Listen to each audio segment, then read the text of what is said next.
Hopefully आप लोग सब ठीक होंगे और ये जो धरना वगैरह इससे किसी को कोई मसले वगैरह नहीं क्रिएट हुए होंगे। तो let's start with the lecture where we left last time. और आई होप कि आप लोगों को जो है वही स्क्रीन नज़र आ रही है, क्योंकि मैं शेयर तो कर चुकी हूँ। नहीं नज़र आ रही तो काइंडली बता दीजिएगा। तो this is actually the sequence जो कि हम आज फॉलो करेंगे। We will talk about variable step size LMS algorithm जिस पे हमने लास्ट लेक्चर को फिनिश किया था। और उसके अलावा जो है we will briefly recap different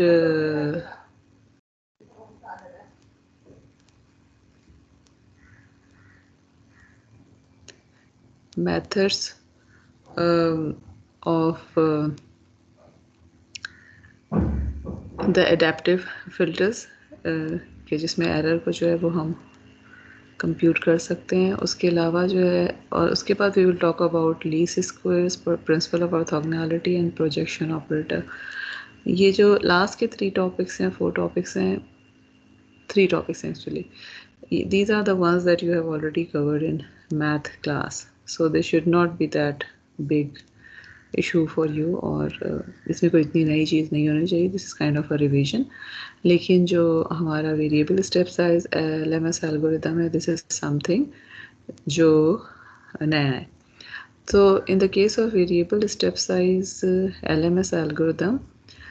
we actually started to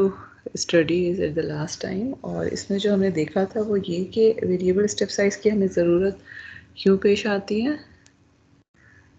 जी, उसामा या सना कोई बताएगा मुझे?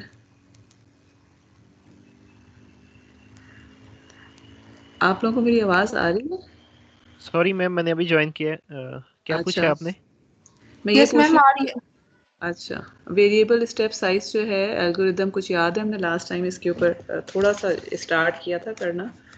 और उसके बाद जो है मैम सॉरी, मैं चलें। लास्ट वीक नहीं था, मेरी आईएसएसबी थी तो उधर ओह गया हुआ था अच्छा, मैं तो आपने क्वाड। लेक्चर्स अटेंड नहीं किए? नो मैम, क्योंकि पिछला सारा वीक उधर ही गुजर गया मेरा। ओह, कैसा रहा वो? मैम अच्छा था, थोड़ा सा टफ था अच्छा लेकिन अच्छा था। अच्छा। मतलब ओके मैं चल। नेवी में अप्लाई किया हुआ था वो शॉर्ट सर्विस कमीशन के लिए, तो उसका था। तो कब आएगा आपका रिजल्ट? रिजल्ट एक दिन बाद आ जाएगा लेटर के थ्रू। अच्छा, इतनी जल्दी? जल्दी वाह, आ जाता है। अच्छा अच्छा। चलें, गुड लक। बताएं फिर हमें कि क्या हुआ। होपफुली आपका क्लियर हो जाए इंशाल्लाह ताला। तो चलें, अगर आपने नहीं भी किया था सना, कुछ आपके जहन में है कि क्या था वेरिएबल स्टेप साइज एल्गोरिथम में मैम मुझे एलएमएस? नहीं आ आपको नहीं याद?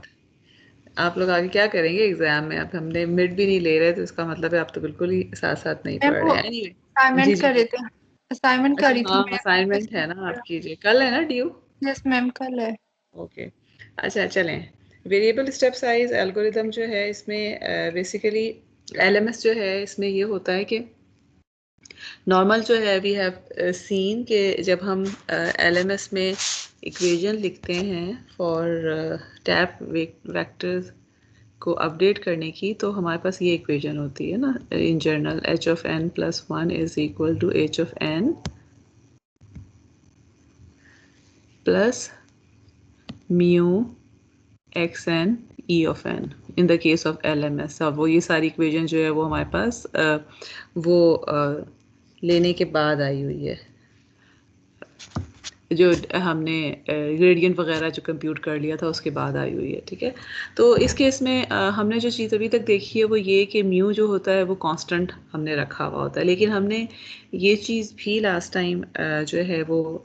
लास्ट पिछले जो लेक्चर्स एलएमएस के हम पढ़ते रहे उसमें हमने ये चीज़ देखी थी कि म्यू जो है उसमें वी सॉ कि अगर हम जल्दी कन्वर्जेंस करना चाहते हैं, फॉर एग्ज़ाम्पल अगर हमारे पास जो है वो इस तरह से फ़र्ज़ करें कि कोई हमारा एरर सरफेस है और and we start with some point here जो कि हमने स्टार्टिंग पॉइंट लिया है, and we want to move towards minimum point. तो जाहिर है कि डिज़ायरेबल ये है कि बहुत छोटे स्टेप्स ना हो, थोड़े बड़े हों, ताकि आप जल्दी वहाँ तक पहुँच सकें। तो इन अदर वर्ड्स हम ये कहते हैं कि जी म्यू जो है अगर थोड़ा सा लार्ज होगा, नॉट वेरी लार्ज कि अनस्टेबल हो जाए, लेकिन ये कि जो भी इसके अलाउड रेंज है और उसके अंदर लार्ज म्यू अगर हम ले लेते हैं तो इसका मतलब है कि हमें जल्दी मिनिमम पॉइंट मिल जाता है, कन्वर्जेंस हो जाती है। ऑन द अदर हैंड हमने एक और जो चीज़ देखी थी मिस एडजस्टमेंट, जिसके बारे में हमने ये देखा था कि miss adjustment is actually computing the amount of error कह लें या difference that remains even after the stability is achieve, कि अगर स्टेबल सोल्यूशन हमारे पास आ भी गया है but still in that situation हम उस ऑप्टिमम वेट को नहीं पहुंच रहे होते, but there is always some error जिसको हम मिस एडजस्टमेंट के टर्म्स में रिप्रेजेंट कर रहे थे। और हमने देखा था कि मिस एडजस्टमेंट जो है इसके कम होने के लिए स्मॉल साइज जो है स्टेप का होना चाहिए। सो इट मीन्स कि दीज आर कॉन्फ्लिक्टिंग रिक्वायरमेंट्स, कि आप जल्द कन्वर्ज करना चाह रहे हैं तो you would like to have something जिसमें स्टेप साइज बड़ा हो, और अगर आप मिस एडजस्टमेंट्स को कम करना चाह रहे हैं which is the required end of the day, हमारे पास रिक्वायरमेंट ये होती है कि मिस एडजस्टमेंट कम होने का मतलब है कि जो स्टेबिलिटी है that is very close to the point जहाँ पे मिनिमम एरर हो जाएगा। तो उस केस में हमें म्यू को स्मॉल चाहिए। सो ये दोनों चीज़ें ज़ाहिर है पॉसिबल नहीं है अगर आप कांस्टेंट म्यू ले रहे हैं। तो वेरिएबल स्टेप साइज एल्गोरिथम में क्या होता है कि instead of taking a one mu for all the weight vectors update, हम हर टैप वेट के लिए एक डिफरेंट म्यू ले रहे होते हैं। या इन अदर वर्ड्स बहुत सिंपल सी फॉर्म में अगर हम इस इक्वेशन को लिखना चाहें तो how do can be right it, कि हम इसको इस तरह से लिख सकते हैं कि आपके पास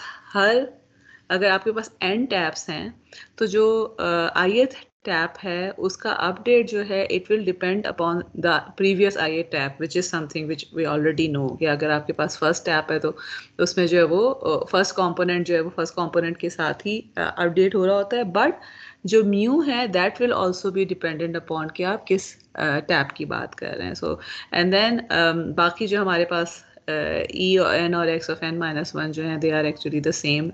फैक्टर्स जो कि ऑलरेडी जो है हमारी इक्वेजन में अवेलेबल हैं। यानी सिर्फ और सिर्फ क्या किया है कि मैंने इस इक्वेजन को जो है इन टर्म्स ऑफ जिस तरह ये H of N plus one था तो इसका मतलब है कि this was equation was H of आपके पास H of zero N plus one है plus H of one N plus one है एंड सो आपके पास एन माइनस वन तक जो है वो एन प्लस वन का जो अपडेट है that is actually equal to h of zero n से लेकर h of N plus one n minus one N plus mu times ये जो भी हमारे पास वेक्टर्स आ जाते हैं। So what we are saying is doing here is कि हम एक इक्वेशन को यहाँ से ले रहे हैं, ठीक है। तो we are talking about all of these equation separately, और हम ये कह रहे हैं कि बजाय इसके कि हम इस एक म्यू से सबको मल्टीप्लाई करें, हम यहाँ जो पहला वाला है उसको म्यू ज़ीरो से करेंगे, देन फिर म्यू वन से करेंगे, म्यू टू से करेंगे एंड सो, और फिर एडिशन जो है वो डिफरेंट स्टेप साइज के साथ हो रही होगी, और वो जो म्यूज़ हैं वो किस चीज़ पर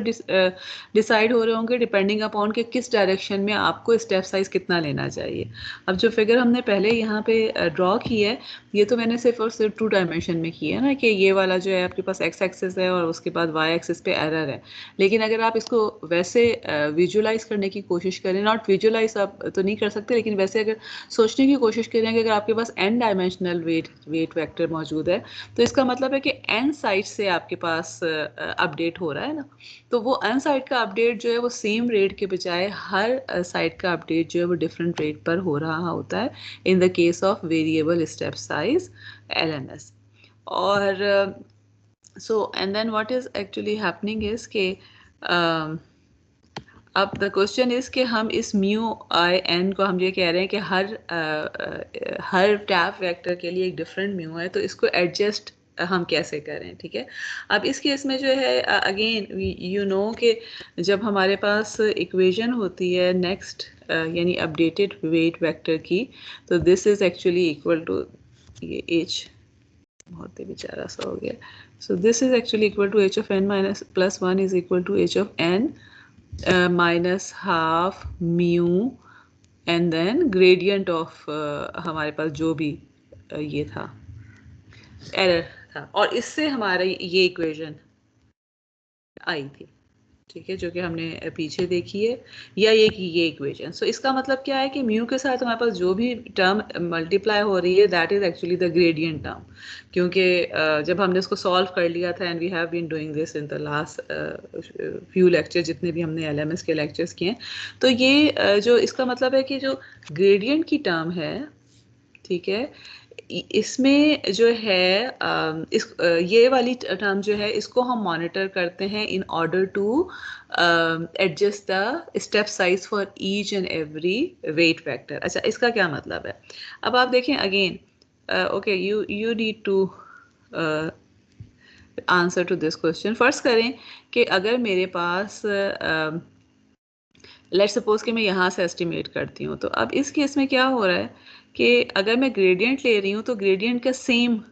डायरेक्शन आ रहा है, सेम साइन आ रहा है। बेसिकली पॉजिटिव है, तो अगर आपके पास जो है यहाँ पर हम ये कह रहे हैं कि ग्रेडियंट के हम ऑपोजिट डायरेक्शन में जा रहे होते हैं ना, जब हम वो कर रहे होते हैं, मिनिमम की तरफ जा रहे होते हैं। तो in any case what I am trying to say is कि अगर आपके पास यहाँ से अगर आप स्टार्टिंग एस्टिमेट लेते हैं कि दिस इज H0, जो कि आपने सोचा था कि यहाँ से पहला पॉइंट है, तो अगर हम सेम साइन आ रहा है ग्रेडियंट का, तो इसका मतलब है कि you are moving in the same direction. तो अब बजाय इसके कि मैं ये 3 स्टेप्स लूँ, अगर मुझे ये नज़र आ रहा है कि मेरे पास पहले भी पॉजिटिव था, दूसरा भी पॉजिटिव था, तीसरा भी पॉजिटिव था, तो आई कैन से कि अच्छा जी अभी तो बहुत देर तक जो है वो पॉजिटिव, ये एक ही डायरेक्शन में जाना है, तो बजाय इसके कि मैं 3 स्टेप लूँ, मैं उसका स्टेप साइज बढ़ा देती हूँ, सो दैट जल्दी वो उस टाइम पॉइंट की तरफ पहुँच जाएगा। ठीक है, and similarly this is true for here also, कि अगर फर्स्ट करेंगे मैं यहाँ पे ग्रेडियंट वो करती हूँ, बेशक अब यहाँ पे अगर फर्स्ट करें मेरा स्टार्टिंग पॉइंट है, तो ग्रेडियंट की डायरेक्शन जो है that will be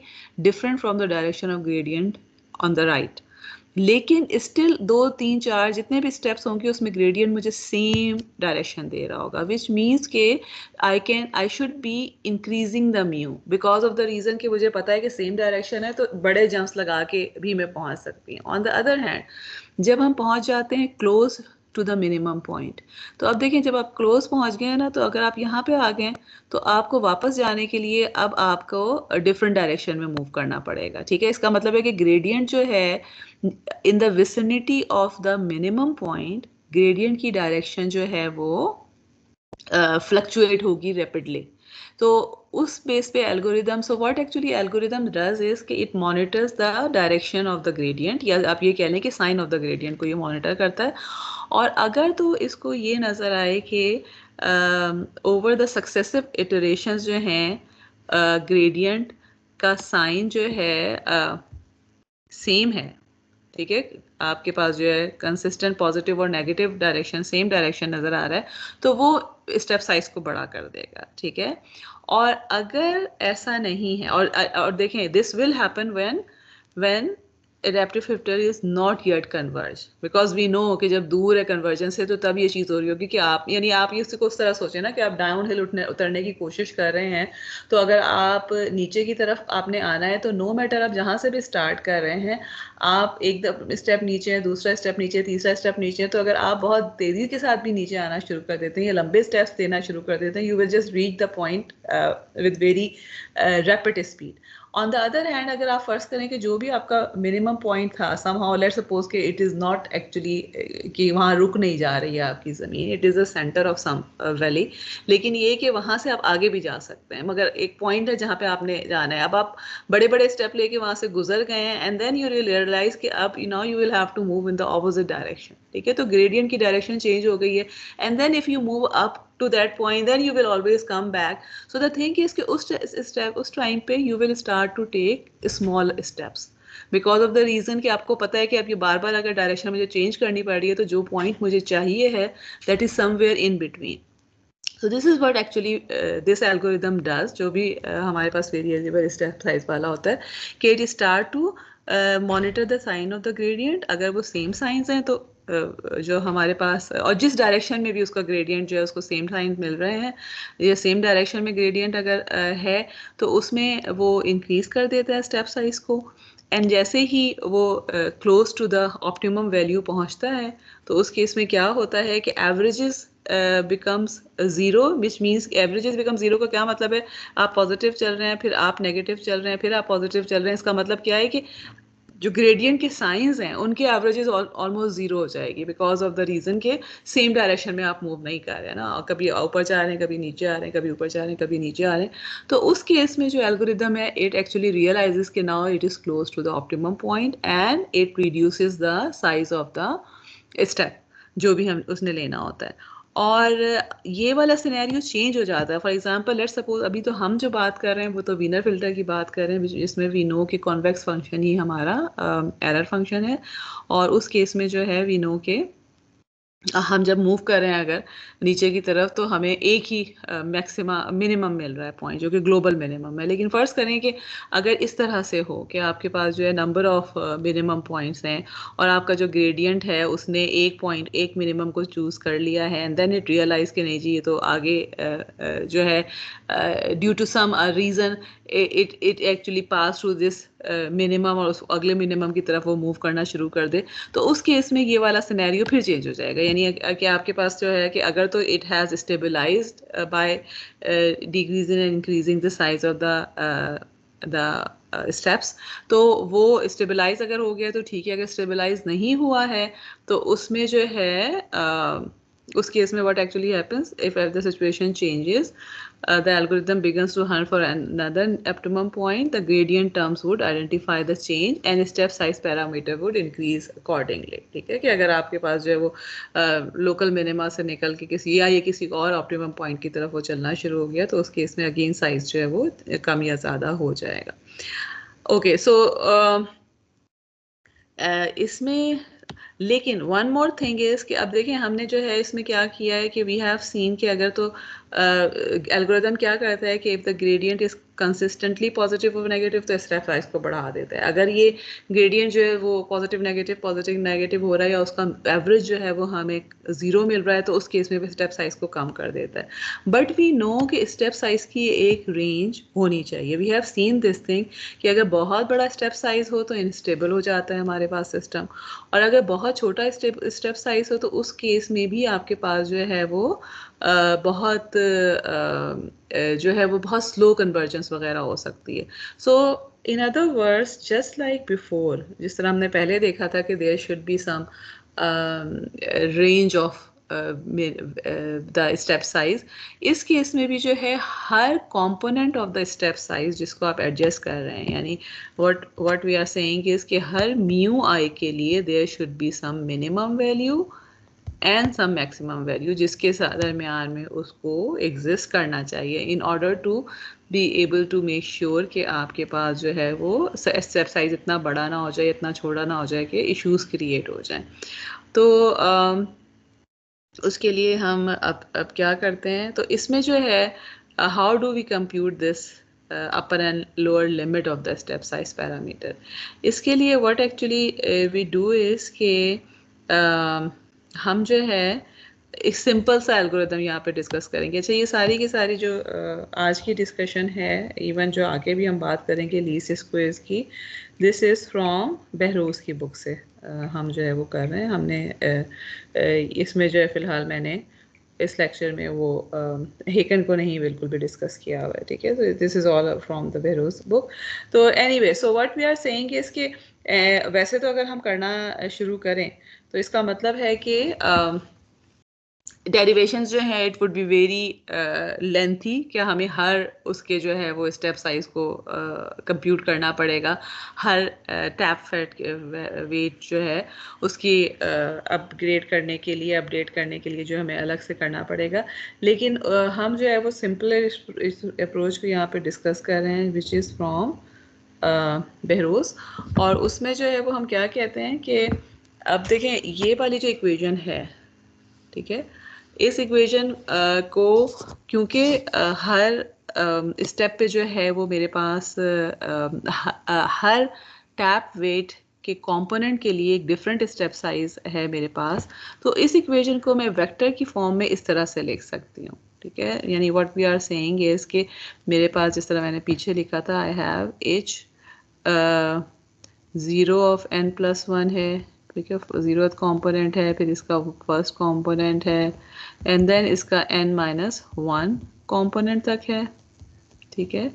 and then what is happening, हमारे पास इस तरह h के कॉम्पोनेंट है,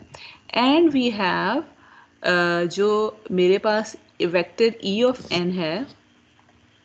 ई ऑफ एन जो है वो तो हमारे पास हर उसके लिए एक ही नंबर है, ठीक है। ई ऑफ एन को तो चले मैं बाद में मल्टीप्लाई करवा देती हूँ। And then it is multiplied by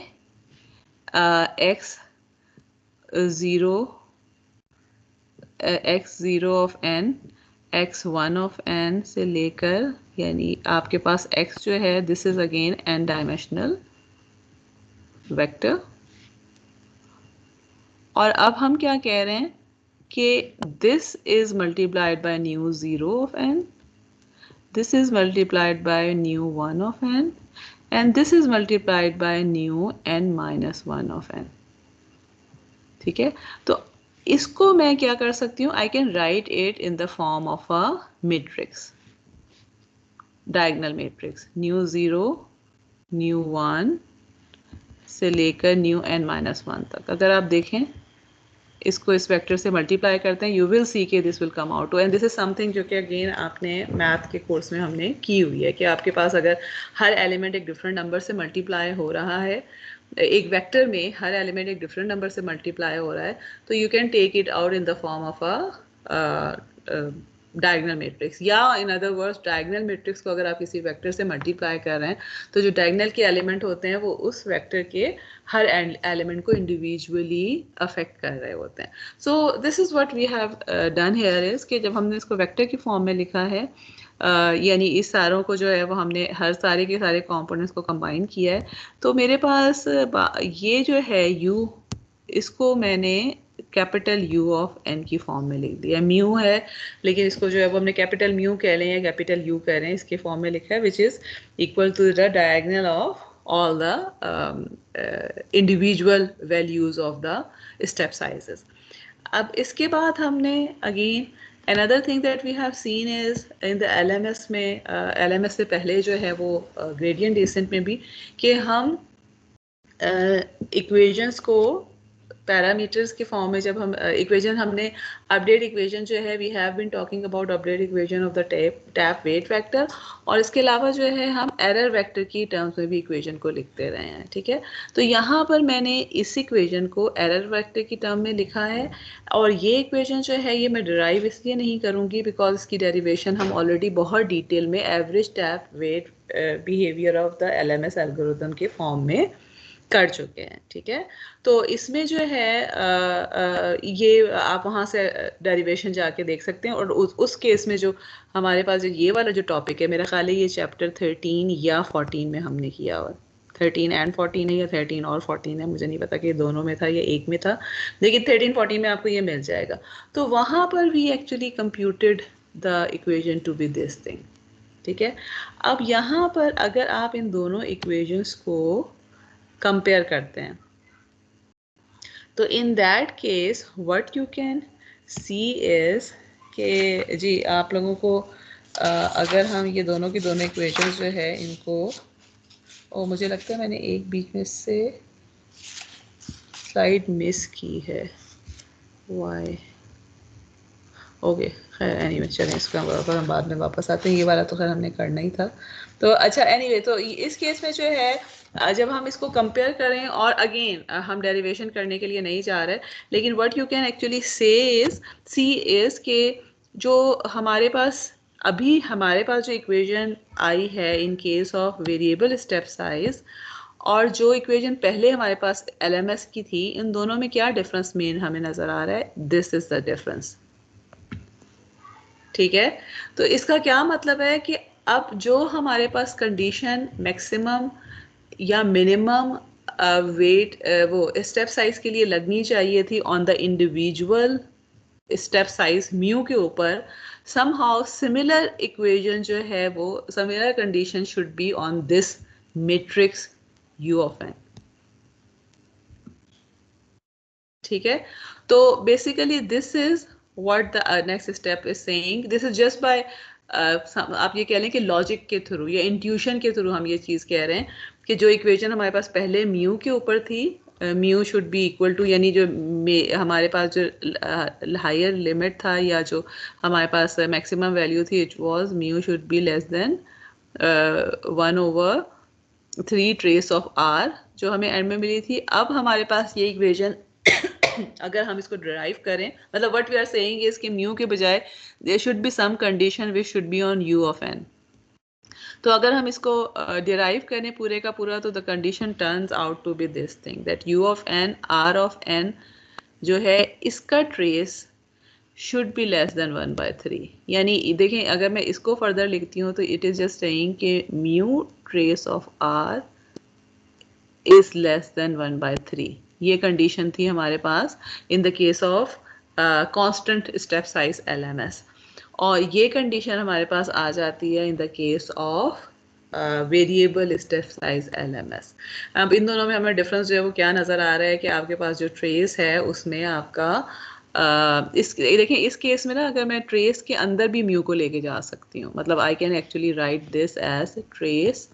mu R because mu is just a number. तो मैं ट्रेस कंप्यूट करके फिर एक नंबर से मल्टीप्लाई करूँ या नंबर से मल्टीप्लाई करके ट्रेस करूँ, it is same. But here what is happening, this is actually trace of a constant multiplied by R, because तो इसमें सिर्फ जो हमारे पास वो आर वेक्टर था which was the correlation, sorry not R vector, R matrix जो था जो कोरिलेशन मैट्रिक्स था, वो हमने यहाँ पे सिर्फ उसके ऊपर इफेक्ट करा होता उसके ट्रेस के ऊपर, जबकि इस सिचुएशन में हमें नज़र आ रहा है कि it is dependent upon the trace of u of n which is actually containing all the mus, mu 0 mu 1 से लेकर म्यू n-1। तो इसका मतलब है कि this is a factor which is affected by the values of all of these things. और जब ये कंडीशन ट्रू हो रही होती है तो इस केस में जो भी हमें म्यूज़ मिल रहे होते हैं दे आर द म्यूज़ जो कि मैक्सिमम वैल्यू जिससे अटेन हो रही होती है हर एक की इंडिविजुअली। अगेन एक और जो चीज़ आपकी बुक में मेंशन की है वो ये कि इससे हमें ये पता चल रहा होता है कि आप समहाउ इन वैल्यूज़ को एडजस्ट करें म्यूज़ की, और ये वाली जो कंडीशन है उसको फुलफिल करें, तो उस केस में जो है यू गेट द मैक्सिमम जो कि रेंज इसकी होनी चाहिए। बट एक्चुअल सिनेरियो में क्या होता है कि instead of computing, instead of having a maximum limit for each of them individually, हम एक ही म्यू मैक्सिमम कह लेते हैं। ठीक है, म्यूज डिफरेंट है लेकिन जो उनका अपर बाउंड है ना वो हम एक ही सेट कर देते हैं। हम कह देते हैं कि जी इससे ज़्यादा जो है वो किसी भी म्यू को नहीं जाना चाहिए, लेकिन इससे कम कम में कितना होना चाहिए that would be decided about कि आपका डिफरेंट डायरेक्शन में ग्रेडियंट जो है उसकी वैल्यूज़ कैसे चेंज हो रही हैं। ठीक है, इसी तरह से another thing if you remember जो हमने ये कंडीशन लिखी थी म्यू स्टेप साइज की, इसमें जो दूसरी साइड थी it was something that was saying कि it should be just greater than 0 which means कि it can be very small very close to 0। But actual scenario में क्या होता है कि आपके पास जो है नॉर्मली जितनी भी म्यूज़ की वैल्यूज़ होती हैं they are a bit more than 0, यानी 0 के बहुत क्लोज नहीं होती, और उसमें भी हम फिर क्या करते हैं कि वो लोअर बाउंड पे म्यू मिनिमम पे सारों को बाउंड कर देते हैं। So what we I am saying is कि हमारे पास जो है एक्चुअल सिनेरियो में हम क्या कहते हैं कि हम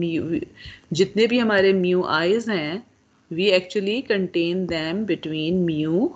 min and mu max, and this is actually decided upon by, मतलब अगर हम derivations वगैरह करें तो वहाँ से हमें आइडिया हो जाएगा कि how do we decide of, या ये कि आपके पास जो भी यहाँ से आ रही है इस फुलफिल करते हुए जो भी हमारे पास म्यूज़ की वैल्यूज़ आ रही हैं उसको उनको एवरेजेस लेके हम इसको डिसाइड कर लेते हैं। But it is just showing के मैक्सिमम, इट डजंट मीन कि हम इन सारों को रिस्ट्रिक्ट कर रहे हैं, यानी इन सारों ने इस रेंज में रहना है, बट इस रेंज में इनकी वैल्यूज़ इंडिविजुअली डिफरेंट हो सकती हैं बेस्ड अपॉन कि कौन सी वैल्यू जो है वो ऑप्टिमम आपको मिस एडजस्टमेंट भी देगी एंड जो कन्वर्जेंस है उसका रेट भी फास्ट हो जाएगा। यानी बहुत बड़ी और बहुत छोटी दोनों जो वैल्यूज़ हैं उनके दरमियान में कौन सा बेस्ट पॉसिबल जो है वो कॉम्प्रोमाइज़ होगा जो कि हमें मिल सकता है। ठीक है, so this is actually this was actually about the variable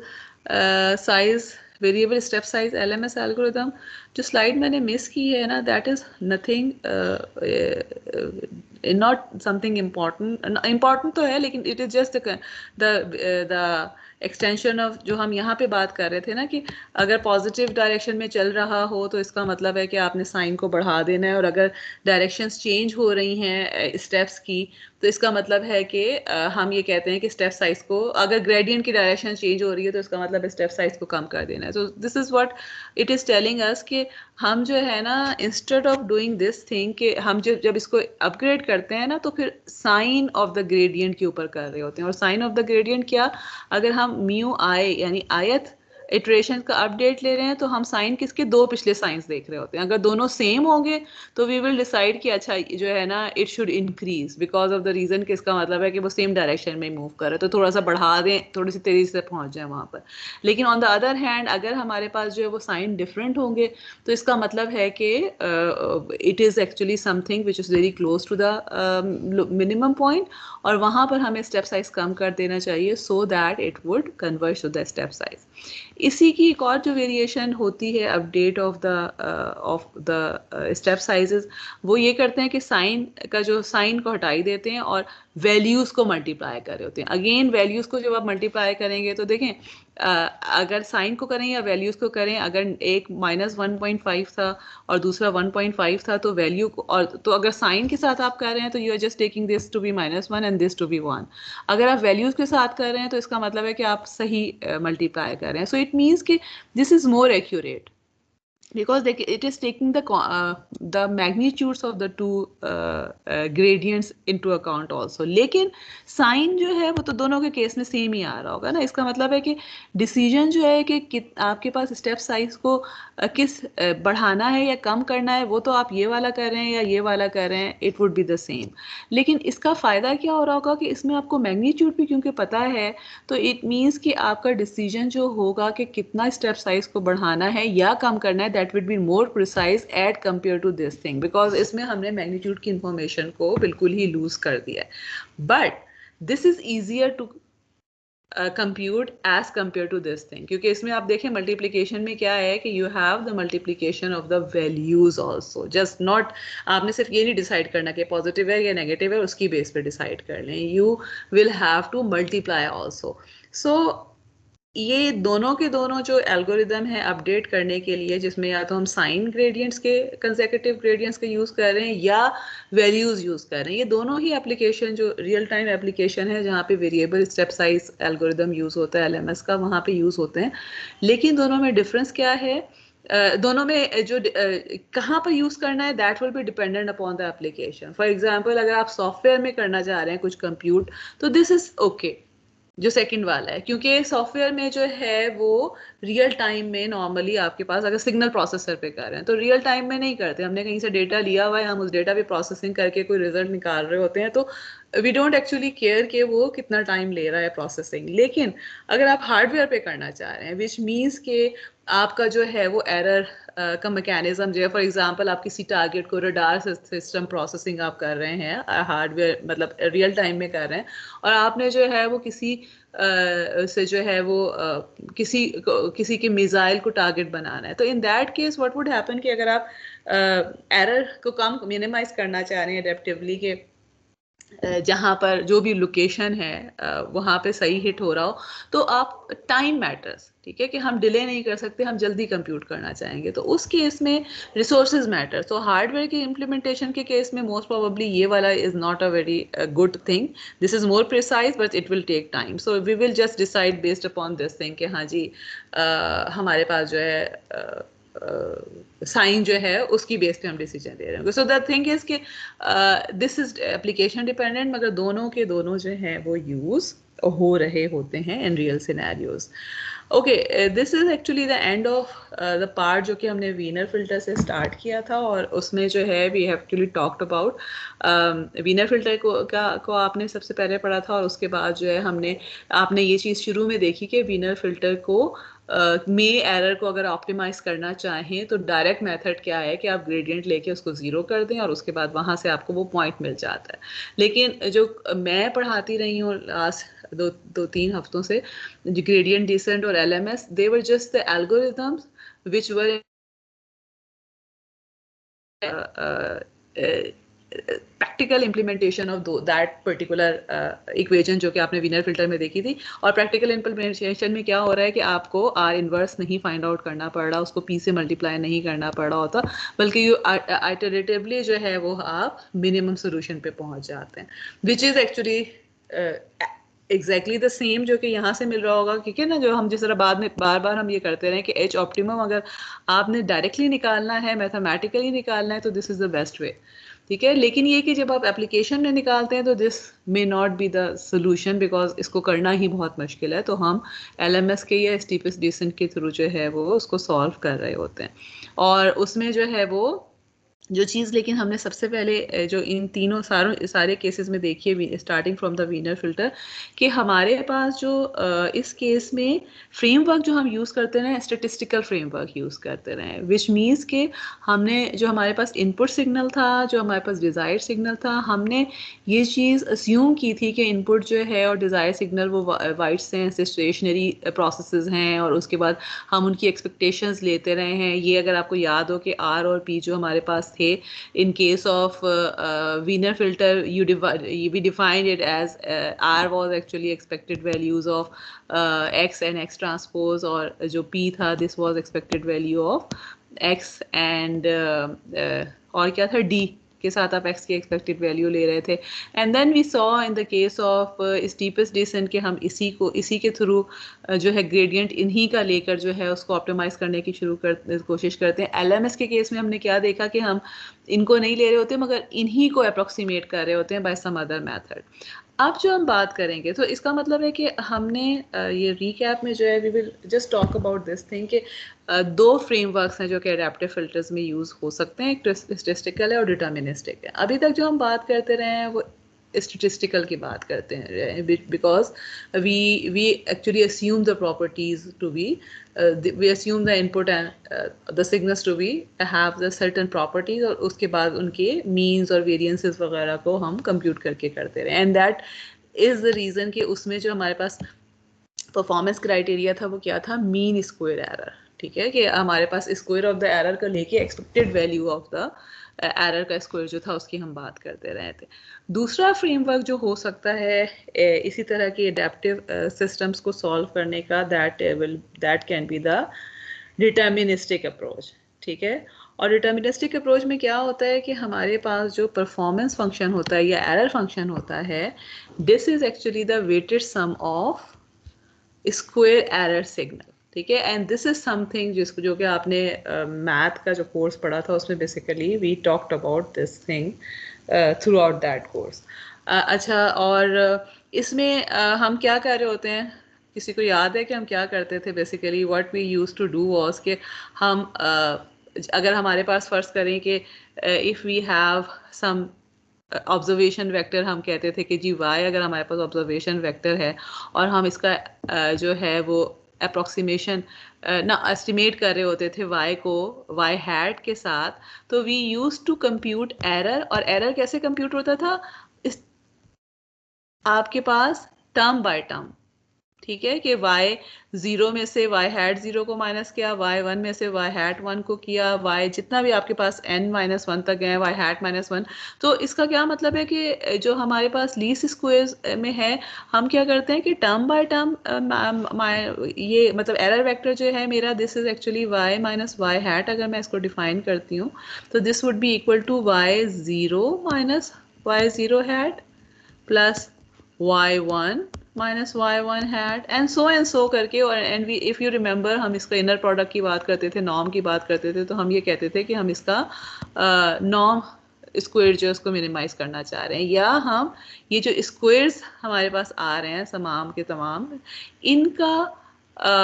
minimise करना चाह रहे हैं, बिकॉज वी वांट कि ओवरऑल ये तमाम डिफरेंसेस का जो स्क्वायर है इसको हम मिनिमाइज कर सकें। And that is the reason कि इसको हम लीस्ट स्क्वायर सोल्यूशन कहते हैं, कि इसमें हम मीन नहीं निकाल रहे होते हैं, हम एरर का हर टर्म का स्क्वायर लेके ऐड करके लीस्ट वैल्यू फाइंड आउट करना चाह रहे होते हैं इसकी, ठीक है। And okay, under certain assumptions आपके ये दोनों फ्रेमवर्क्स जाके कहीं पे मिल सकते हैं, ठीक है, कि आप अप्रोच या स्टेटिस्टिकल अप्रोच के साथ मिल सकता है. बट द थिंग इज कि we will not talk about that scenario, we will just talk about हम स्टेटिस्टिकल फ्रेमवर्क की बहुत डिटेल में बात कर चुके हैं. अब जो है वो बहुत जल्दी we will try to talk about this deterministic framework. जल्दी क्यों? बिकॉज इसका आप लोगों को ऑलरेडी बहुत डिटेल में आइडिया है कि इसको हमने कैसे हम इसको कंप्यूट कर रहे होते हैं. ठीक है, तो we will do something which are new to you, जो कि हमने मैथ के कोर्स में नहीं किया था, but at least you have the idea कि आप स्टैटिस्टिकल फ्रेमवर्क में नहीं करते तो कैसे करते हैं. अच्छा, अब इसमें what is the advantage or disadvantage of this approach? Anyone can anyone just guess? है कौन कौन रहा है, कौन गया है? हाँ जी, शाहजेब. वालेकुम अस्सलाम जी. Any idea? नहीं. उसामा, सना. देखिए, इस एक्चुअली बेसिकली इसमें हमारे पास क्या हो रहा होता है. Late me just give an example. हमने, अगर आपको याद हो, हमने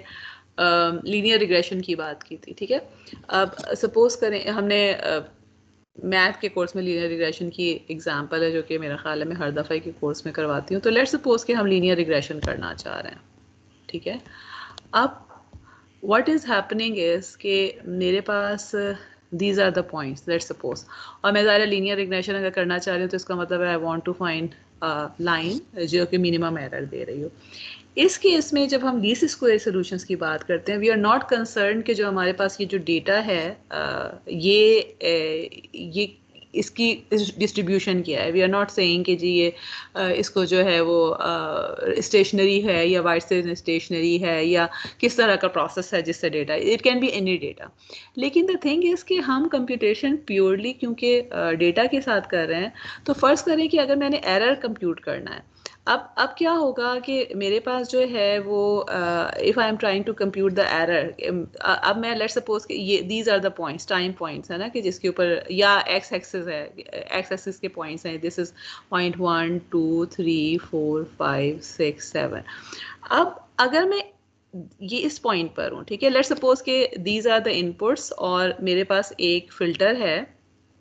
ये एक्स ऑफ एन हुआ है, ये डी ऑफ एन है जो यहाँ पे जा रहा है. ठीक है, और उसके बाद जो है वो मेरे पास एरर जो है वो एक स्पेसिफिक पॉइंट के ऊपर ई ऑफ एन एरर है, which will be equal to d of N minus weight vector multiplied by x of n. ठीक है, अब हो क्या रहा है, फर्ज करें कि I am at this point only. इस केस में क्या होगा, अब मेरा जो फिल्टर है जब वो एरर अगर फॉर फर्स्ट सिनेरियो के लिए वो कर रहा है एरर, तो इसका मतलब है कि एरर, अब आपके पास जो है वो एक ही टैप है, एक ही जो है इनपुट का भी आपने इनपुट जो भी वेक्टर है उसका एक ही पॉइंट लिया, एक ही टैप है, और एरर की भी एक वैल्यू आ रही होगी. वेट जो है that will also have one tap आपका. अच्छा, एक चीज़ और, ये वाला मैं आज के नोट्स बना रही थी तो मैंने वेट वेक्टर्स को जो है या टैप वेक्टर्स को W से ही रिप्रेजेंट किया हुआ है, वेट से, जैसे आपकी बुक में है, बजाय एज के जो कि हम पहले करते रहे हैं. सो जब मैं वेट लिख रही W लिख रही हूँ, इट मीन्स के we are talking about the filter weights. और नोट्स में भी आपको यही नज़र आएगा, मैंने उसको चेंज नहीं किया है, but I just wrote at the top के मैंने H और W जो है they are the same thing in this specific scenario. अच्छा, अब इस केस में क्या हो रहा है कि अगर हम इस पॉइंट पर हैं, लेट्स सपोज कि k इक्वल टू 1 के ऊपर हैं, तो इसका मतलब है कि मेरे पास एक वेट वेक्टर है और मैं उससे ही एरर क्या 1 पॉइंट निकाल रही हूँ. अब मैं जब k इक्वल टू 2 पे पहुँच जाती हूँ तो वेट वेक्टर चेंज हो जाएगा. वेट के अब मेरे पास कितने टैब्स आ जाएंगे, 2 टैब्स आ जाएंगे, बिकॉज x के 2 पॉइंट्स आ रहे हैं. बट द थिंग इज कि अब मैं सिर्फ सेकेंड को कंप्यूट करके एरर नहीं निकालूंगी. अब मेरे पास जो ऑप्टिमम वेट 2 पॉइंट्स के लिए आया है, मैं फर्स्ट के लिए भी एरर कंप्यूट करूंगी और मैं सेकंड के लिए भी कंप्यूट करूंगी, and then I will add them up, and then 2 मेरे पास जो है एरर के एरर वेक्टर जो है उसकी भी 2 वैल्यूज आ जाएंगी। द पॉइंट इज कि इस केस में आपके पास कंप्यूटेशन बहुत ज़्यादा हो जाती है, क्योंकि जैसे जैसे आप आगे बढ़ते जाते हैं, जितने आप इनपुट के ज़्यादा पॉइंट लेते हैं, आपको एरर कंप्यूट करने के लिए शुरू से स्टार्ट करना पड़ेगा। वेट वेक्टर आप उस स्पेसिफिक इंस्टेंट के लिए, फॉर एग्जांपल अगर आप यहाँ पे पहुँच गए हैं, आपने जो भी वेट आपने एडजस्ट किया है, आपने 5 वेट्स एडजस्ट किए हैं बेस्ड अपॉन के इस पॉइंट पे आने के बाद एरर सारे के सारा कैसे एडजस्ट हो रहा होगा, and then you will compute the error for each individual point, और उसके बाद आप उसको जो है वो मिनिमाइज करने की, लीस्ट करने की कोशिश करेंगे। सो this is something like this कि, या ये कि आपके पास फर्ज करें कि 2, आप देखें ना, ये जो पहले मेरे पास पॉइंट्स थे, इनसे भी तो मैं एक कर्व बना सकती हूँ ना। तो what we may be saying is कि मेरे पास एक कर्व ये था, एक कर्व वो है जो कि मैं अपने फिल्टर के थ्रू जनरेट कर रही हूँ। This was the desired curve जो कि मेरे पास रेड में है। दिस इज द कर्व जो कि मैंने बनाया है, and I am trying to fit it in such a way कि मेरे पास जो डिजायर्ड है उससे एरर मिनिमाइज होता रहे। लेकिन जैसे जैसे इस कर्व की लेंथ अगर बढ़ रही है तो इसका मतलब है कि मुझे कंप्यूटेशन ज़्यादा करनी पड़ी है, एंड फॉर एवरी जब मैं इसको, फॉर एग्जांपल मैं ओके मेरे कहने का मतलब ये है कि फॉर एग्जांपल फर्ज करने कि अगर मेरे पास सिर्फ एक पॉइंट है, तो ये पॉइंट है, तो इसके लिए लेट्स सपोज कि ये वाला जो वेक्टर है ना, this is the best vector. इसका मतलब है कि इसके हिसाब से मुझे वेट मिल रहा है। अब लेट्स सपोज कि जो सेकंड पॉइंट आ गया है वो यहाँ कहीं आ गया है, ठीक है। तो अब मैं अगर सेकंड के हिसाब से देखती हूँ तो the vector can be this one.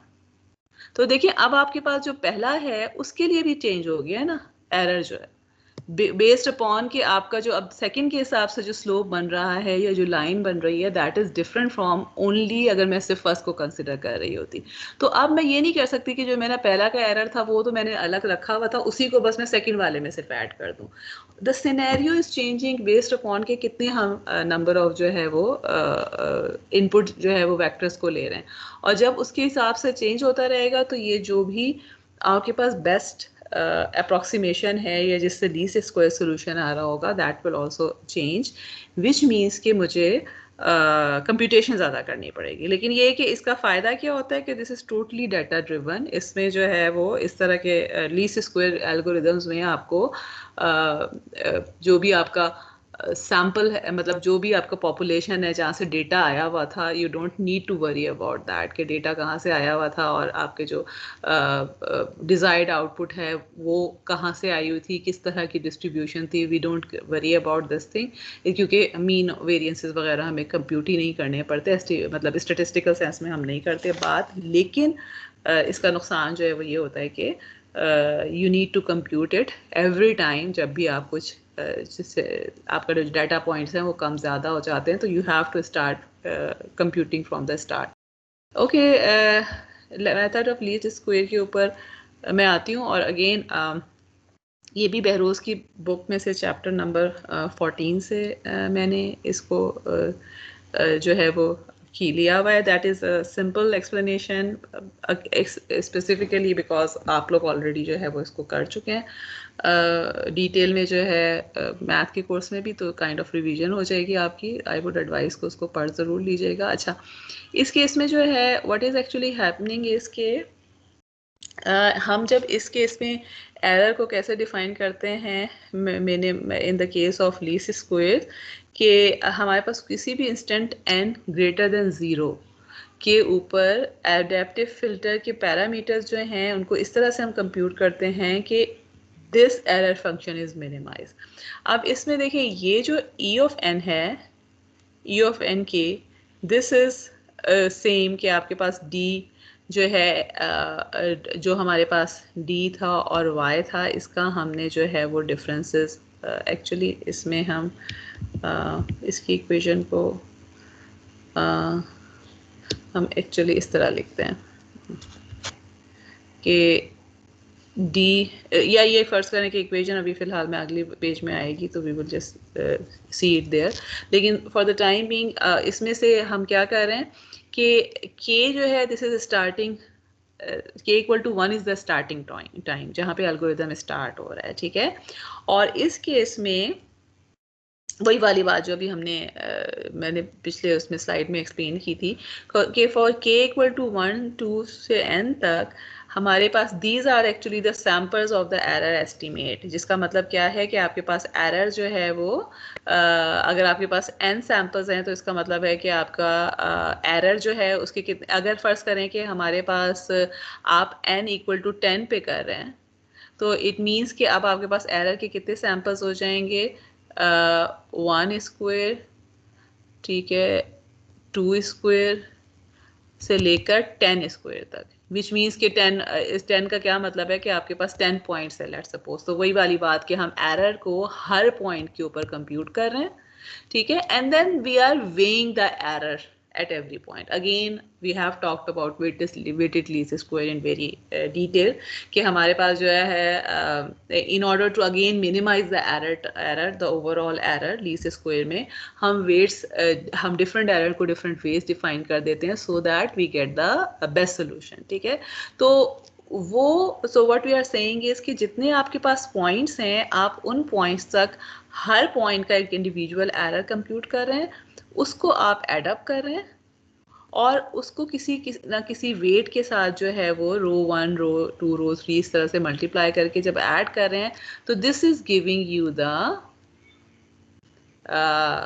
Error term जो कि आपने मिनिमाइज करनी है, ठीक है। कॉस्ट फंक्शन है या एरर फंक्शन है जिसको हमने मिनिमाइज करना है।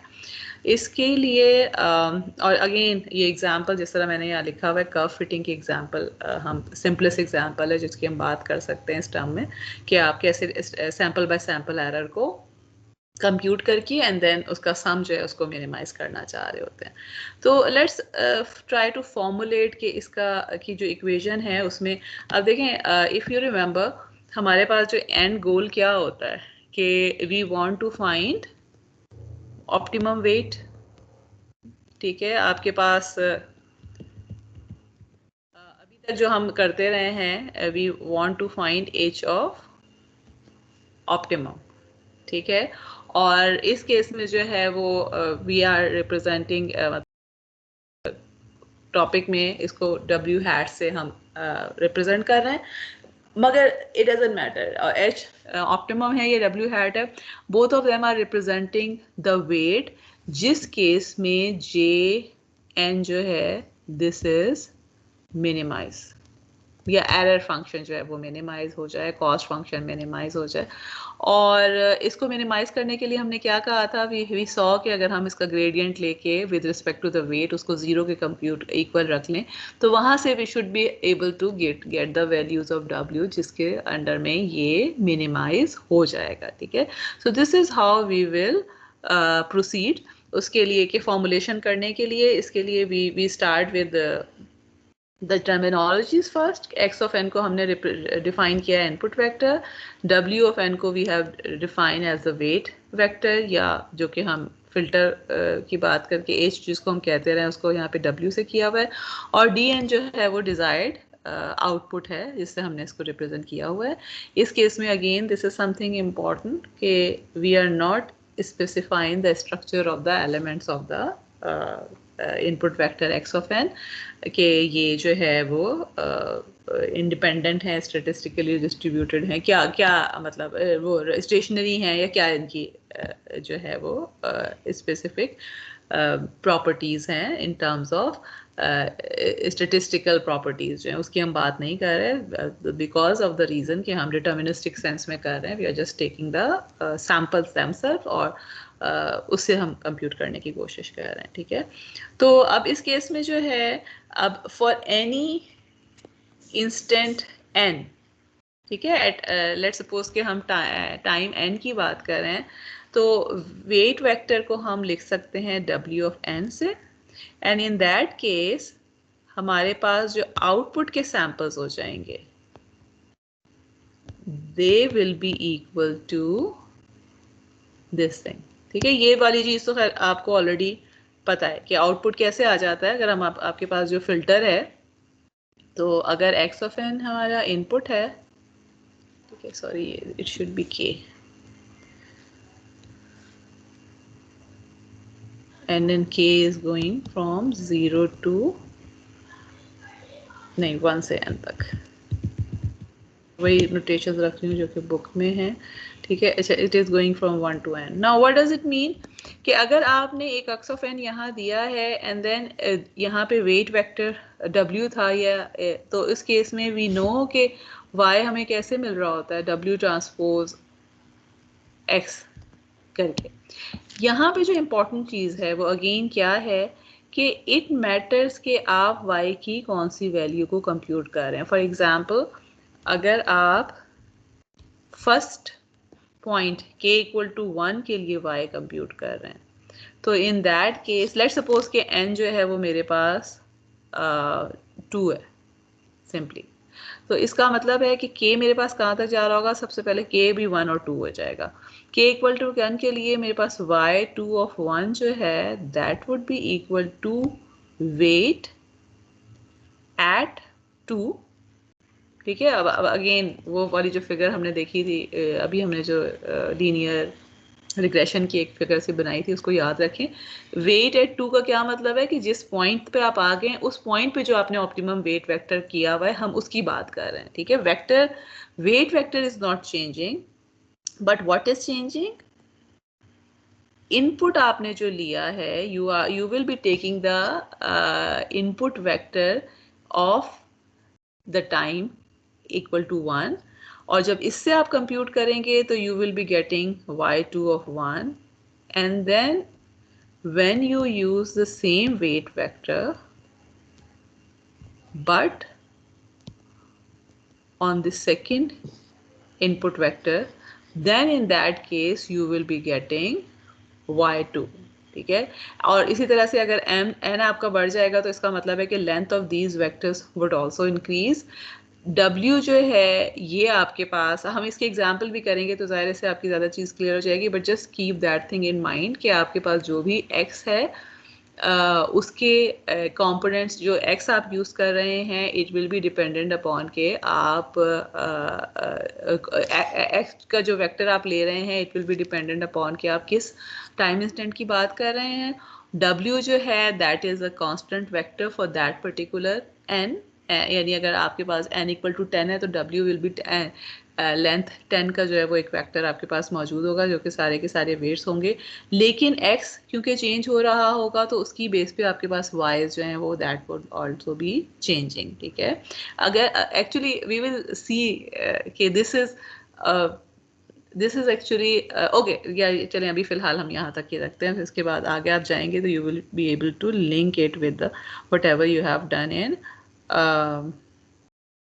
मैथ ऑल्सो के लीस्ट स्क्वायर की जो हमने बात की थी, ठीक है। So what we are saying is अच्छा ये हमारे पास आउटपुट आ गया y of n and this is error corresponding to this output, क्या आपके पास जो है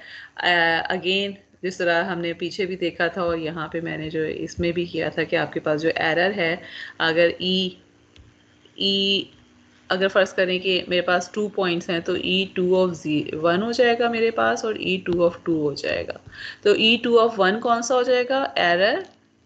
फॉर दिस इंस्टेंट 1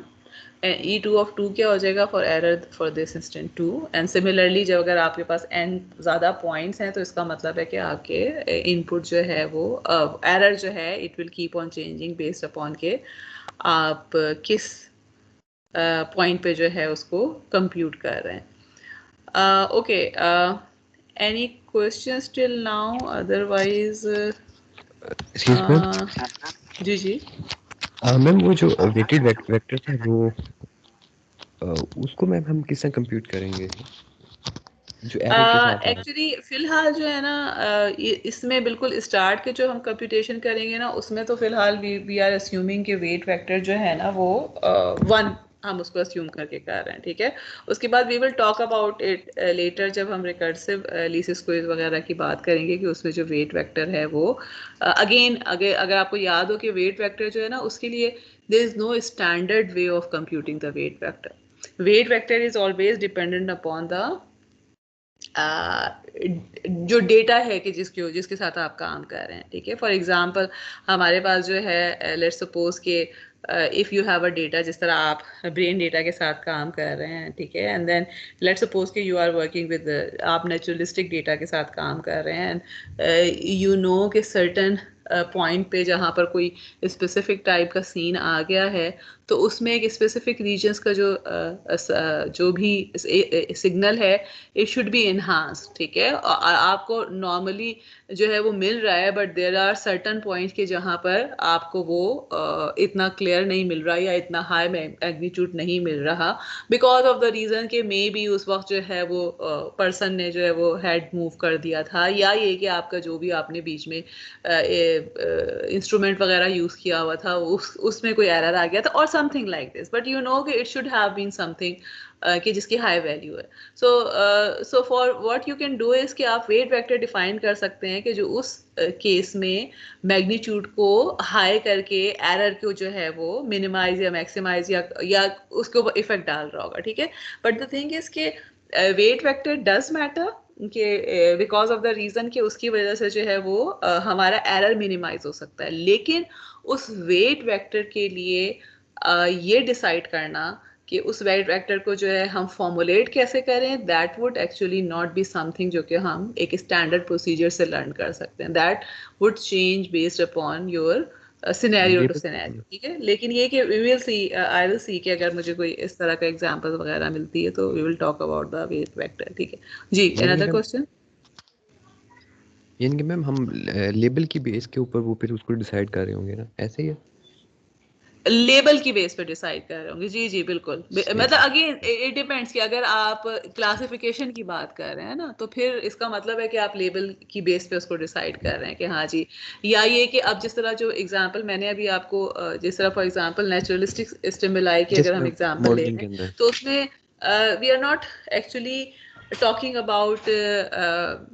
क्लासिफिकेशन, ठीक है। हम उसमें हमारा जो मोस्टली क्या होता है, अगर आपने आई डोंट नो कि आप जो है अभी तक कितना कुछ पढ़ पाए हैं, लेकिन नेचुरलिस्टिक स्टिमुलाई में नॉर्मली जो एक बहुत बड़ा फैक्टर है, अच्छा बाकी लोगों के लिए जिनको नहीं पता, नेचुरलिस्टिक स्टिमुलाई जो है वो शाहजेब एक्चुअली आजकल को ये काम करने की कोशिश कर रहे हैं कि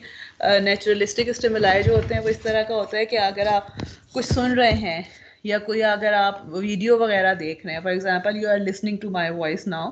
तो उस केस में there are certain factors of your brain जो कि इन एक्शन आते ही आते हैं, ठीक है। फॉर एग्जांपल अगर आप समझने की कोशिश कर रहे हैं, जो कि आई होप कि आप करने की कोशिश कर रहे हैं, तो इसका मतलब ये है कि आपका अटेंशन लेवल जो है उस जो भी अटेंशन वाला रीजन है उसमें सर्टेन सिग्नल्स हैं जो कि हाई होने चाहिए। आपके पास जो लिसनिंग वाला जो भी कॉर्टेक्स है या जो रीजन है जो कि कैप्चर करता है वॉइस को, साउंड को, उसमें होना चाहिए। कंप्रीहेंशन का जो पोर्शन है उसमें होना चाहिए, ठीक है। इसी तरह से कोई मूवी वॉच कर रहा है तो उसमें अब डिपेंडिंग अपॉन के डिफरेंट टाइम्स के ऊपर किस तरह के सीन्स आ रहे हैं, कहीं पर जो है वो फनी सीन्स आ रहे हैं तो डिफरेंट किस्म के इमोशनल राइज हो जाएंगे। अगर आप हॉरर सीन देख रहे हैं तो उसमें डिफरेंट किस्म के हो जाएंगे। तो जो नेचुरलिस्टिक स्टिमुलाई जो है ना, इस तरह के स्टिमुलाई होते हैं, और रिसर्च आजकल बहुत ज़्यादा इस चीज़ के ऊपर हो रही है कि you actually put subject in this scenario कि वो वीडियो देख रहा है और आप उसका जो है ना वो डेटा सिर्फ इकट्ठा करते चले जा रहे हैं, एंड देन एक और पर्सन है जो वीडियो देख रहा है, एंड देन एक और पर्सन है जो कि सेम वीडियो देख रहा है। अब आपने क्या किया है कि यू नो के सर्टन पॉइंट के ऊपर there was a funny scene, तो उसमें अब लेट्स सपोज कि 10 मिनट से लेकर 12 मिनट तक जो है वो ऐसा सीन था जो कि हमारे हिसाब से उसमें लोगों को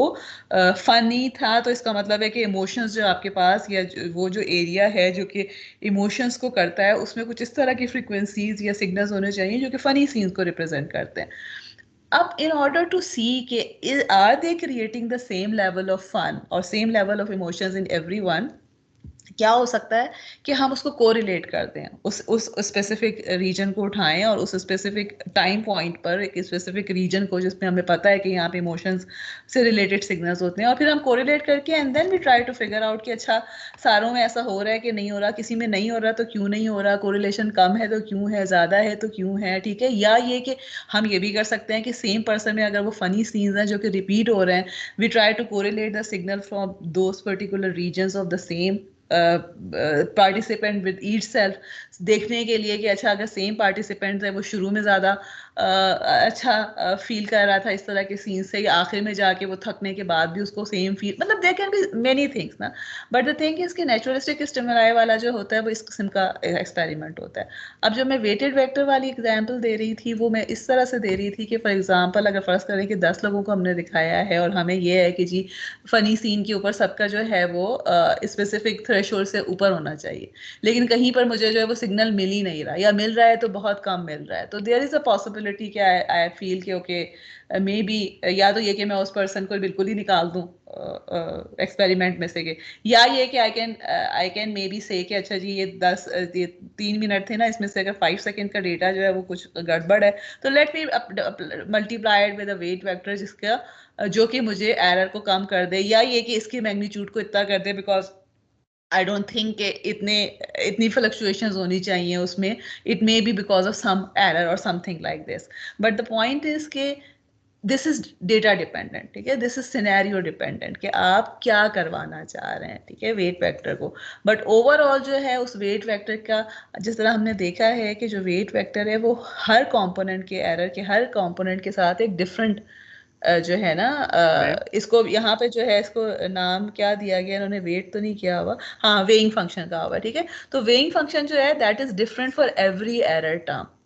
एंड इट मेक सेंस कि आप कुछ एरर टर्म्स का आपका ख्याल है कि दे आर ऑलरेडी ओके, कुछ एरर टर्म्स ऐसी हैं जिसको आप मिनिमाइज करना चाहेंगे और मैक्सिमाइज करना चाहेंगे बिकॉज ऑफ द सिनेरियो जिस पे आप काम कर रहे हैं, ठीक है, तो जो शाहजेब का क्वेश्चन मैम था उसका, जी जी बोले। मैम इमोशंस का डेटा किस तरह इकट्ठा किया जाता है, मतलब पल्सेस को रीड करके? एक्चुअली इमोशंस का डेटा जो होता है ना, डेटा जो होता है ना वो तो उसी फॉर्म में है, या तो आप ईईजी का डेटा ले रहे हैं, टाइम सीरीज डेटा ले रहे हैं, या ये कि आप एफएमआरआई का डेटा ले रहे हैं। जो इमोशंस को हम फिर करते हैं ना, जब उसको एनालाइज करते हैं तो we talk about the power in different frequencies, ठीक है, फॉर एग्जाम्पल हमें ये पता है कि जी अगर कोई स्ट्रेस आउट होगा ना तो उसका ये जो फ्रीक्वेंसी कंपोनेंट है ना इसके पावर बढ़ जानी चाहिए या इसकी पावर को कम हो जाना चाहिए, तो डेटा मैंने इकट्ठा करने के बाद आगे जो एनालिसिस पार्ट है ना उसकी वेट पे वी डिसाइड कि अच्छा, या ये कि यहाँ पे एक्टिविटी ज़्यादा हो जानी चाहिए अगर वो हैप्पी है, तो अगर यहाँ एक्टिविटी कम हो जानी चाहिए अगर वो सैड है, तो ठीक है। इसी तरह से कनेक्टिविटीज़ की हम बात कर रहे होते हैं, ये रीजन कनेक्ट होना चाहिए, ये रीजन भी एक्टिव होना चाहिए, ये भी एक्टिव होना चाहिए, तो वो दोनों आपस में मिलकर जो है वो लार्ज एक्टिविटी शो कर रहे हैं कि नहीं कर रहे हैं, ठीक है। तो जो आपका क्वेश्चन है कि अगर इमोशन को फर्स्ट करें कि मैं करना चाहती हूँ, जो कोरिलेशन की बात मैं कर रही हूँ ना, तो कोरिलेशन का मतलब क्या है कि अगर फर्ज करें कि मैं ये कहती हूँ कि जी ये ब्रेन का रीजन है जहां एक्टिविटी ज्यादा होनी चाहिए in response to seeing something, ठीक है, या ये कि आपके पास जो है अगर फियर है तो फियर का जो है एक रीजन है कि जहाँ पे अगर फियरफुल आपके पास इमोशंस आ रहे हैं तो उस रीजन में हाई मैग्नीट्यूड का सिग्नल मिलना चाहिए, ठीक है। अब जब कोरिलेट करने का मतलब है, फर्ज करें कि मैंने भी वो वीडियो देखी, आपने भी देखी और पूरी क्लास ने देखी है, अब हमें पता है कि जी इस टाइम पर जो है इसका एक सीन आया था जो कि बहुत ज़्यादा फ्राइटनिंग सा था, तो what we can do is कि हम तमाम के तमाम लोगों का उस रीजन का डेटा उठा के आपस में कोरिलेट करके देखेंगे कि अच्छा अगर हाई कोरिलेशन है तो इसका मतलब है कि हाँ जी, इसका मतलब है कि this scene is inducing the same kind of emotion in everyone, और वो जो इमोशन वाला हमने कहा था वो ठीक है। अगर नहीं है high correlation then it means कि okay, depending upon the person to person the same thing may not be affecting them the same manner, तो फिर we try to figure out कि अच्छा क्या चीज़ हो सकती है जिसकी वजह से इफेक्ट नहीं हो रहा है। हो सकता है कि वो पर्सन जो है, हम फिर आगे पीछे की कुछ और डेटा को देखना शुरू करेंगे कि हो सकता है वो पर्सन इतना अटेंटिव ही नहीं था,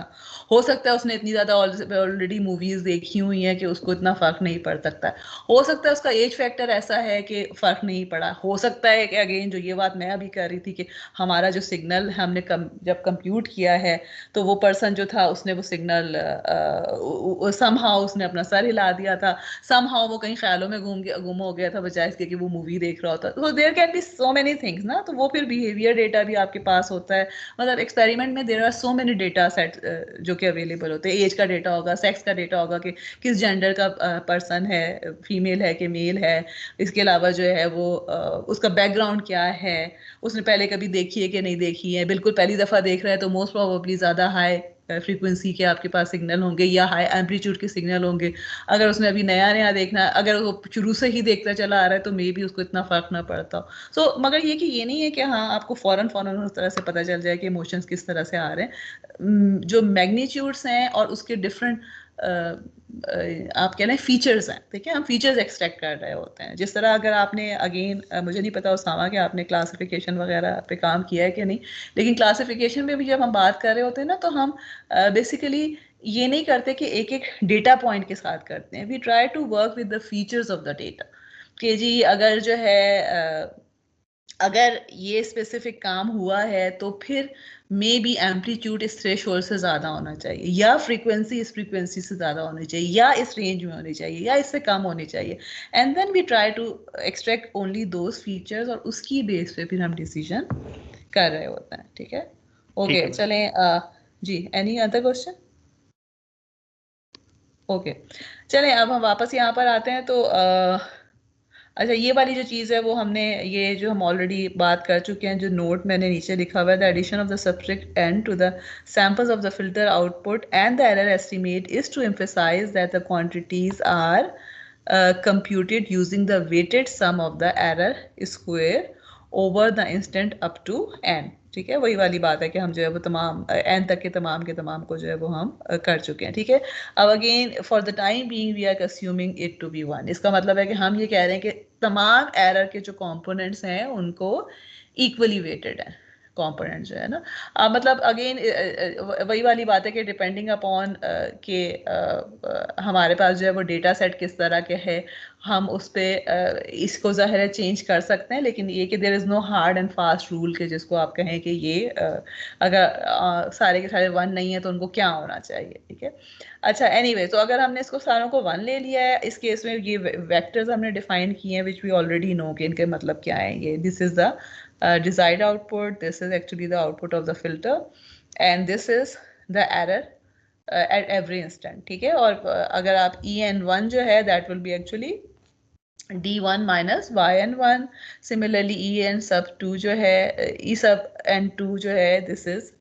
d2 minus yn2 and so आपके पास जो है वो हर स्टेप पे हम करके इसको कंप्यूट कर रहे होंगे, ठीक है। और जो x है हमारे पास इनपुट है, we know that input is a vector which is changing at every instant। तो इसलिए हमारे पास वो तमाम के तमाम इनपुट के वेक्टर्स जो हैं उसको मिला के वी गेट अ मैट्रिक्स, ठीक है। ये जो हमारे पास इनपुट का मैट्रिक्स है तो this is actually vector x1 x2 x3 से लेकर xn तक के जितने भी हमारे पास इनपुट के वेक्टर्स हैं उनसे हमने जो है इसको ये मैट्रिक्स बना लिया है ऑब्जर्व्ड इनपुट सैंपल्स का, और उसके बाद इसको हम फिल्टर में से गुजारेंगे and then we get the desired output, जिस डिजायर्ड आउटपुट को आपने एडेप्टिव फिल्टर के थ्रू अचीव करना है, एरर मिनिमाइज करना है, ठीक है।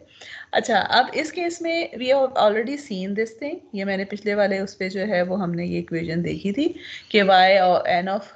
k is equal to w transpose x w transpose n times x of k। तो इसका मतलब ये है कि अगर मैं k को 1 लेती हूँ तो I get this thing,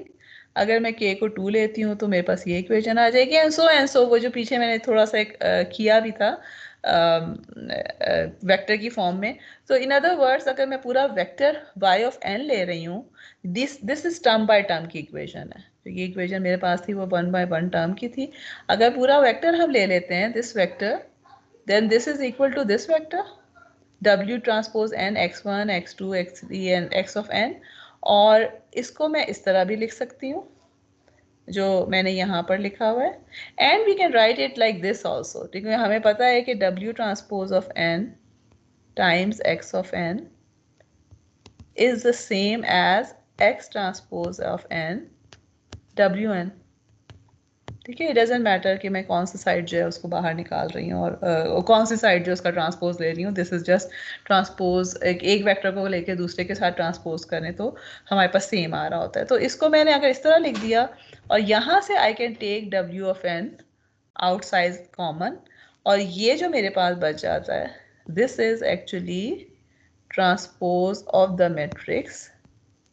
n, क्योंकि मैट्रिक्स n को हमने कैसे डिफाइन किया हुआ था, x1 x2 से लेकर x of n तक हमारे पास जितने भी इनपुट के वेक्टर्स थे। सो इन अदर वर्ड्स मेरे पास जी y ऑफ n जो वेक्टर है this is actually equal to matrix x n transpose times the weight vector, okay, and e of n जो है we already know that e of n is equal to dn minus y of n, and ये हमने पीछे equation देखी है कि हमारे पास error जो है वो हमारा जो कॉस फंक्शन है या एरर फंक्शन है, cost function is defined as this, जब मैंने इसको सबको 1 ले लिया तो cost function come out to be this thing, and this is actually equal to e transpose of n, e of n. अगर आप एक वेक्टर का उसके साथ ट्रांसपोज ले लेते हैं तो we actually get this thing, term by term square आ जाता है ना, सम आ जाता है। तो अब what I am trying to actually I am trying to find equation for this। हमने क्या कर रहे हैं, हम फॉर्मुलेट कर रहे हैं ना लीस्ट स्क्वायर क्या जो भी कॉस्ट फंक्शन है, तो वो कॉस्ट फंक्शन जो है उसको फॉर्मुलेट करने के लिए मैं अब e ऑफ n को जो है I know e of n is this and I know y ऑफ n इज दिस, तो इसको मैं आगे इस पे हम जाते हैं। So what I have done here is कि j ऑफ n जो मेरे पास था e transpose of n times e of n, ठीक है, इसको मैंने d ऑफ y के टर्म में लिखा है। इसके बाद सिंपल मैंने कोई ख़ास वो चीज़ नहीं की है, मैंने सिर्फ टर्म बाय टर्म मल्टीप्लिकेशन की है। अब ये देखें इन दोनों को मैंने कंबाइन कर लिया है बिकॉज वी नो दैट मैं v transpose n d of n को I can write it as d of n d transpose of n y of n, ठीक है, विच इज द सेम। तो इसका मतलब है कि I can write it 2 times d transpose of n y ऑफ n,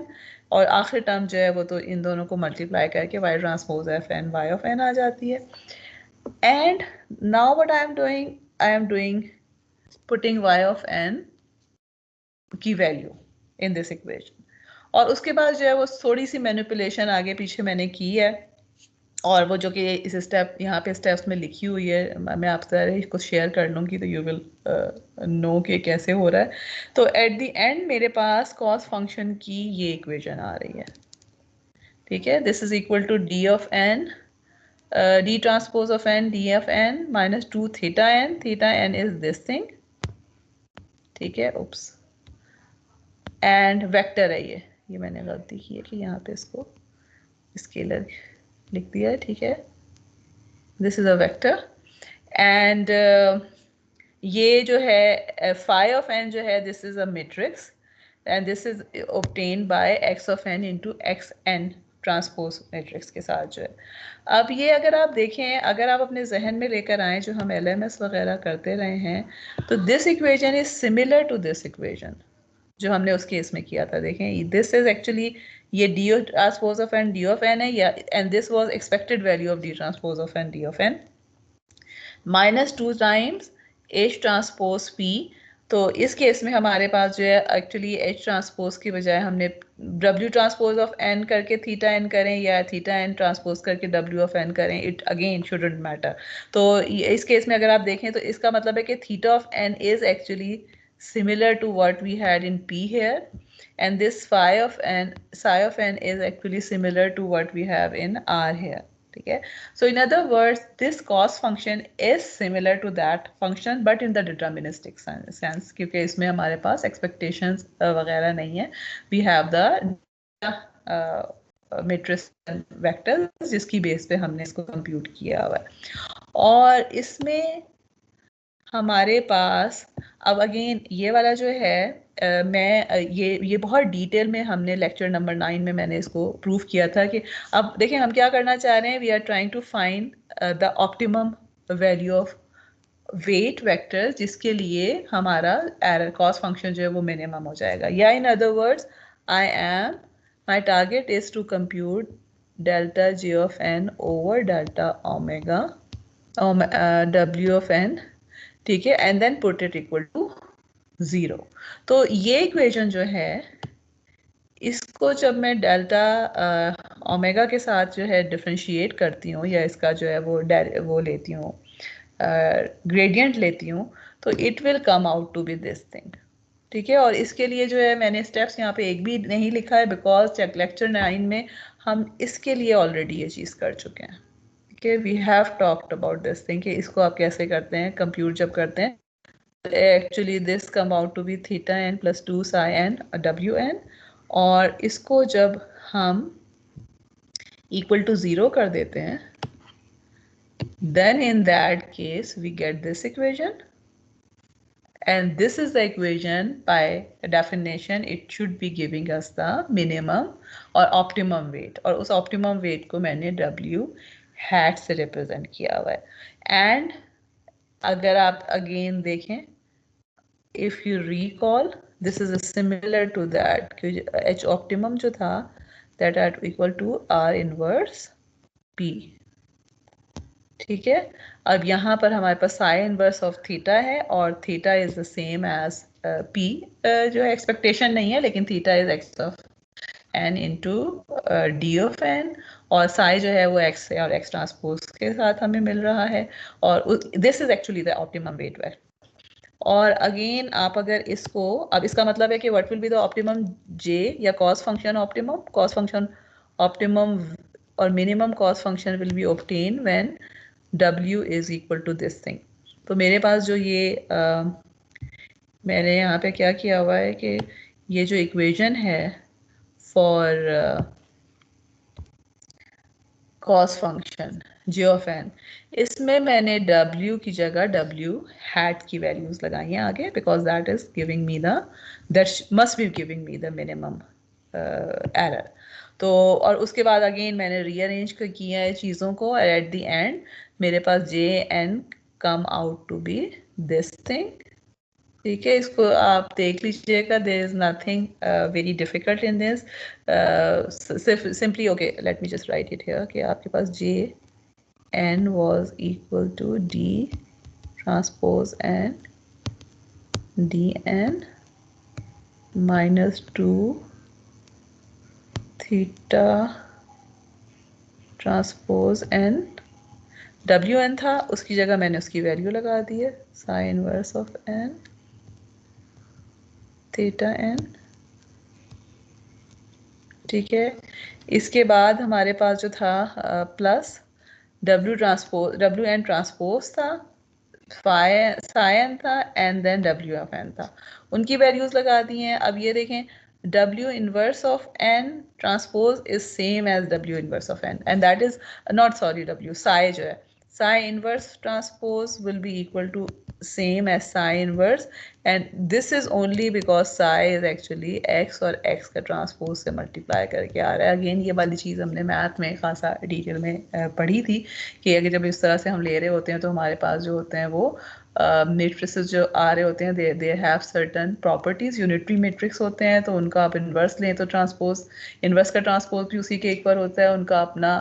यानी इन्वर्स और ट्रांसपोज जो होते हैं वो सेम होते हैं। ठीक है, तो बेसिकली बिकॉज ऑफ दो सेम रीज़न ये चीज़ इसके इक्वल है, इसका मतलब है ये जो फैक्टर आ रहा है ये आई के इक्वल हो जाएगा, और मेरे पास जो है उसको फर्दर सॉल्व करके ये इक्वेशन आ जाएगी, और and this is W hat of N. Okay, so इसको मैं further J minimum is equal to D transpose N D of N minus theta transpose N W hat of N, और this is actually the final term जो कि हमारे पास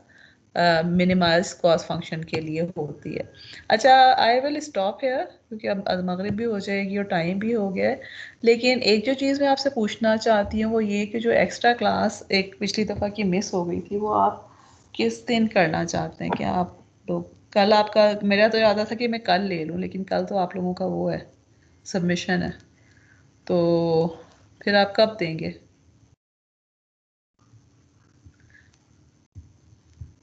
जी कोई तो बोले कुछ। मैम फ्राइडे को कर लो।